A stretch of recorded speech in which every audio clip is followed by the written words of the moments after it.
Hey YouTube, it's me, Brianna. I'm the author of the young adult horror novel Blood and Water, the young adult urban fantasy novel Reflections, and the One I Play Touch, all of which are available on Amazon. Today's video was requested by Emma Fink, one of my Patreon supporters, and I also want to let you guys know that I have this handy dandy new microphone, also thanks to my Patreon supporters. Emma is pledging $10 or more a month to support my work, which means she gets handy dandy access to my YouTube suggestion box. If you want to be cool like Emma, check out the link to my Patreon below and consider supporting me so I can make more neat videos like this one. So I've been pretty open regarding my creative process on social media, and that means a lot of you know that I've been struggling with burnout. In this video, as requested by Emma, I'm sharing how I identified my burnout, what I did to overcome it, and why it's totally okay to get burnout every once in a while. First of all, let's talk about the signs and symptoms of burnout. If you think you might be suffering from burnout, one of the biggest indicators is a lot of physical, mental, and emotional exhaustion. This includes sleeping for long periods of time and waking up groggy, as well as being overly sensitive to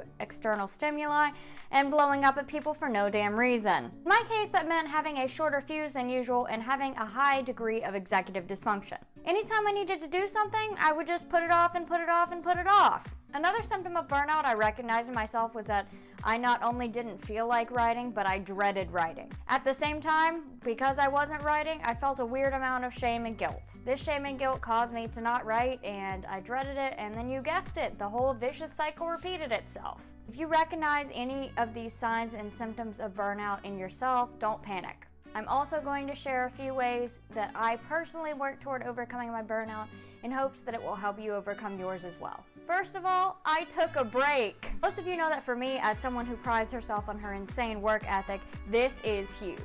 I honestly can't remember the last time I let myself take a break from writing, so it could be that that is overall what improved my burnout the most. When writing seemed an almost impossible task, I told myself it was okay to just not do it. And you know what? Taking the pressure off made me actually want to write a little more. But I didn't let myself write because I was taking a break. When it came time to consider returning to my writing, I made sure that I set the bar low and came up with more realistic goals and expectations moving forward. For example, instead of saying I was going to write 2,000 words a day, I set a goal to write only 50 words a day. Even on my worst days, I can get 50 words down. If I get to a point where I'm consistently hitting my 50-word target each day, I will increase it, but for now the goal is just to get me back into the routine, not necessarily to make huge leaps and bounds in the manuscript.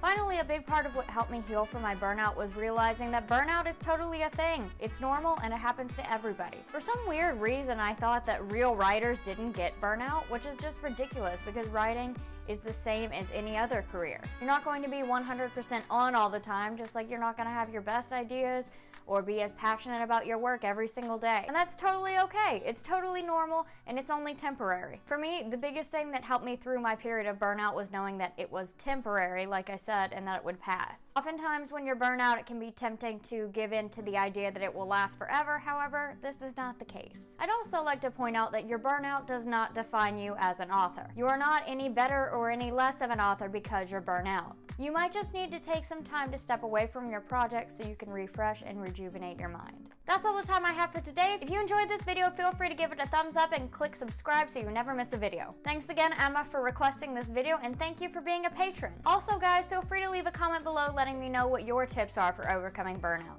As always, thank you guys for watching, and I'll see you all next week. Bye!